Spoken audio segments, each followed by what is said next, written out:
Halo Leo, jumpa lagi bersama Mimin yang sering upload tengah malam. Sebelum memulai lebih jauh, doa untuk kalian semua, semoga selalu diberikan kesehatan serta kebahagiaan. Amin. Baik, di kesempatan kali ini kita akan melakukan pembahasan manga One Piece chapter 994. Jadi, tanpa berlama-lama lagi, mari kita lanjut berlayar. Oda Sensei memberi judul chapter 994 dengan sebuah kalimat, "Nama lainku adalah Yamato." Cover story chapter kali ini masih kembali menampilkan bajak laut Fire Tank. Dan nampaknya ini yang terakhir, akhirnya ya. Kapal BG akhirnya berlayar dengan gembira menjauh dari pihak angkatan laut yang mencoba mengejarnya. Dengan ini akhirnya selesai. Menarik menunggu cerita cover story ini terhubung dengan cerita utama di masa yang akan datang. Dan juga cover story lain yang pasti akan menggantikan cerita tentang bajak laut Fire Tank. Lord Kinemon. Cerita dimulai dengan lanjutan chapter sebelumnya, di mana Okiku yang terkena tebasan pisau angin dari Kaido benar-benar telah kehilangan lengan kirinya. Dan di chapter kali ini, Kinemon mendekat dan menggunakan Kitsune Biryu untuk membakar luka Okiku dan menghentikan perdarahannya. Dan benar, pendarahan di tempat lengannya yang terpotong tersebut telah dihentikan oleh api Kitsune Biryu milik Kinemon. Apa yang dilakukan Kinemon sedikit mengingatkanku dengan pelajaran kuliahku dulu, dan serasa flashback saat aku berada di sebuah ruangan operasi. Catat ya Leo, kala itu tugasku hanya menyorot lampu operasi ke arah atau tempat dilakukannya tindakan operasi. Namanya kauterisasi, yang mana merupakan teknik medis yang melibatkan pembakaran bagian tubuh, dalam hal ini pembuluh darah kecil, untuk menutup atau membuang sebagiannya. Meskipun hal tersebut sedikit berbeda, tapi memang harus kuakui, sungguh menarik apa yang Oda buat dalam ceritanya kali ini. Kembali ke cerita, setelah pendarahan lukanya terhenti, Kinemon bertanya apakah Okiku masih bisa berdiri. Okiku bangkit dan mengatakan jika dia baik-baik saja. Luar biasa keren Okiku, apalagi nanti jika hal ini dikemas dengan baik dalam versi animenya. Sedikit membahas, setelah melihat apa yang Kinemon lakukan, menurutku Kinemon ini merupakan samurai yang serba bisa atau multifungsi. Coba kita ingat apa saja hal istimewa yang bisa Kinemon lakukan, mulai dari membuat pakaian, menebas api, menggunakan Togen Totsuka, dan yang terbaru menyembuhkan luka. Yang nampaknya serupa tapi tak sama dengan api biru milik Marco the Phoenix. Nah Leo, memang seorang samurai istimewa kan dia. Dan dengan ditambah apa yang ia lakukan dengan simbol yang telah dibuat oleh Yasui, memang benar-benar layak dia diberi gelar Lord Kinemon. Legacy. Setelah menyaksikan apa yang dilakukan para abdi setia Kozuki Oden, Kaido mengatakan dia menyukai samurai. Begitu pula dengan Roger dan Shirohige. Mereka mati dengan baik. Sama seperti berubahnya suatu zaman ke zaman yang lain, hidup manusia akan sempurna saat mereka mati. Apa kalian setuju? Mari kita akhiri ini, ujar Kaido pada para abdi setia Kozuki Oden. Kinemon balas menjawab, "Jangan merasa sombong Kaido. Kami tidak merasa terhormat jika mati terbunuh olehmu." Kemudian Kaido masuk kembali ke wujud manusianya. Dia hampir baik-baik saja meskipun sebelumnya terkena serangan berturut-turut dari para sarung pedang merah abdi setia Kozuki Oden. Kematian Roger dan Shirohige, apa yang spesial? Sampai-sampai Kaido mengingat dan menyebutkannya di tengah pertarungan. Coba kita ingat kembali, kematian Goldie Roger terjadi di tanah kelahirannya Lockton. Dia dieksekusi mati oleh dua orang kroco yang kita tidak tahu siapa namanya. Namun ada yang istimewa, Goldie Roger dieksekusi bukan setelah dia dikalahkan dan ditangkap. Namun Roger kala itu menyerahkan dirinya kepada pihak angkatan laut. Dan sebelum kematiannya terjadi, Goldie Roger mengucapkan kata-kata sebelum kematiannya yang menandai dimulainya era bajak laut saat ini. Kemudian, kematian Shirohige di Perang Puncak Marineford, sebuah kematian yang juga luar biasa, karena meski kehilangan separuh wajahnya dan begitu banyak sekali menerima luka di tubuhnya, namun dia tetap berdiri tegap meski telah kehilangan nyawa. Dan yang lebih gilanya lagi, tak ada satupun luka akibat dari melarikan diri.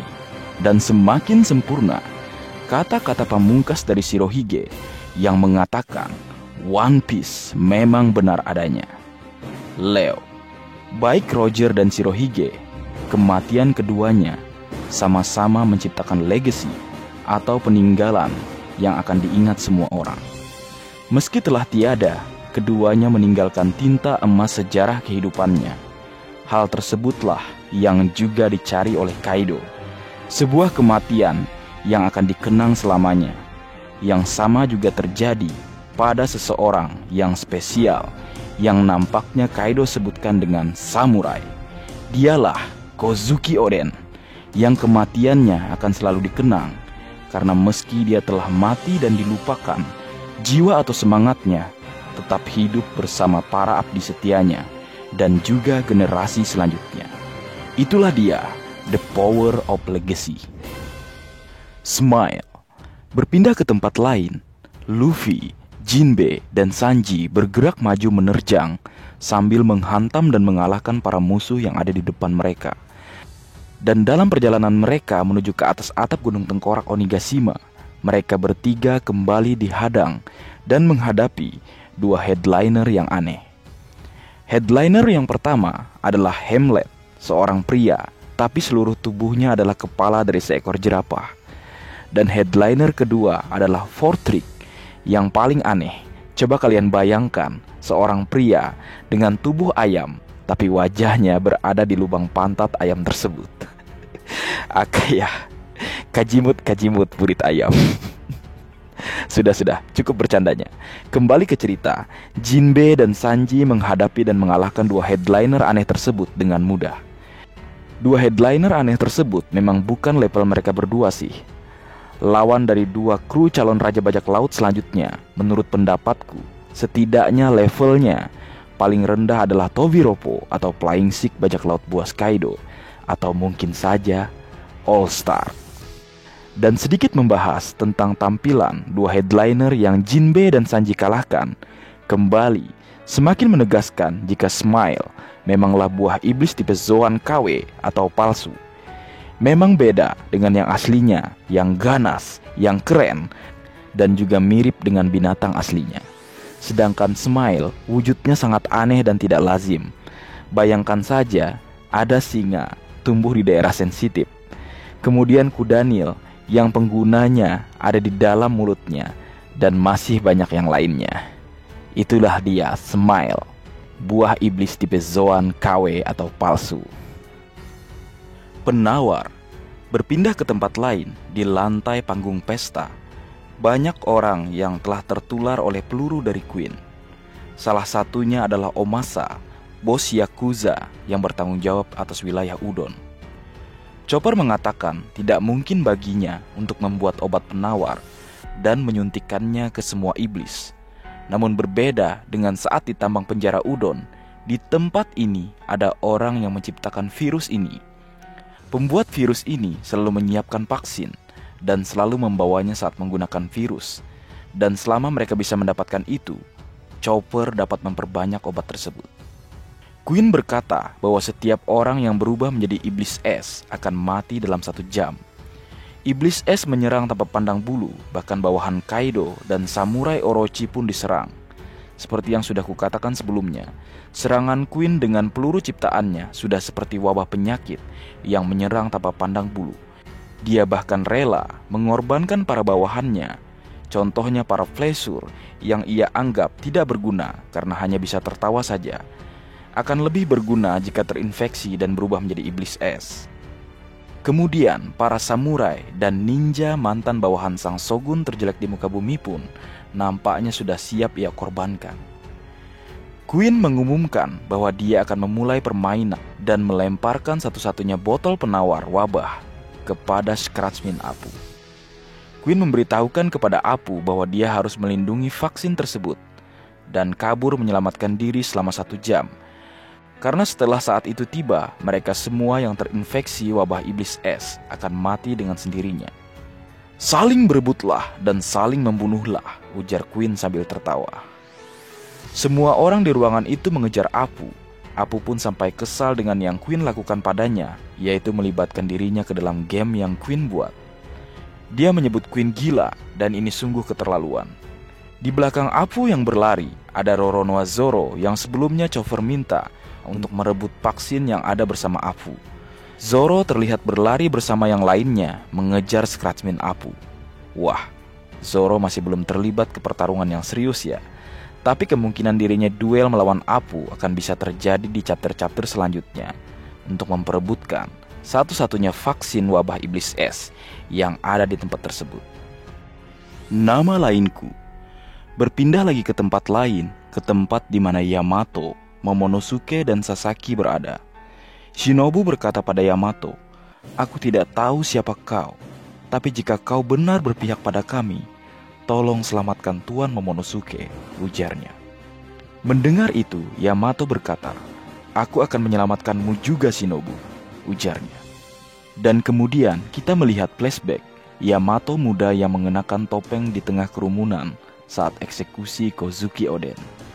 Yamato menjelaskan pada Shinobu yang terkejut bagaimana dia ada di sana untuk menyaksikan kematian Oden dan juga pidato yang Shinobu lakukan untuk menjelaskan kebenaran yang terjadi pada semua orang. Kemudian, para gipter pasukan lapis baja menyerang dan boom! Namun Yamato berhasil menghentikan serangan yang dilakukan oleh pasukan lapis baja bajak laut buas Kaido yang memang ditujukan ke arah Momonosuke. Meski menerima serangan tersebut, Yamato nampak baik-baik saja. Yamato mengatakan dia pergi ke Kuri setelah eksekusi untuk menyelamatkan Momonosuke. Tapi dia hanya bisa menonton ketika Momonosuke dipegang oleh Kaido di puncak kastil Daimyo wilayah Kuri. Karena dia merasa tidak cukup kuat untuk melakukan apapun dan juga untuk melawan ayahnya Kaido. Yamato kemudian memulai pertarungan dan menghempaskan salah satu bawahan Sasaki yang sepertinya salah satu gifter landak. Momonosuke berkata kepada Yamato, "Kau sebenarnya siapa? Tadi kau mengaku dengan nama ayahku," ujarnya. Yamato balas menjawab, "Namaku yang lain adalah Yamato, dan aku akan mati untukmu." Jika mendengar apa yang Yamato katakan, namaku yang lain adalah Yamato, berarti ada nama yang sebenarnya.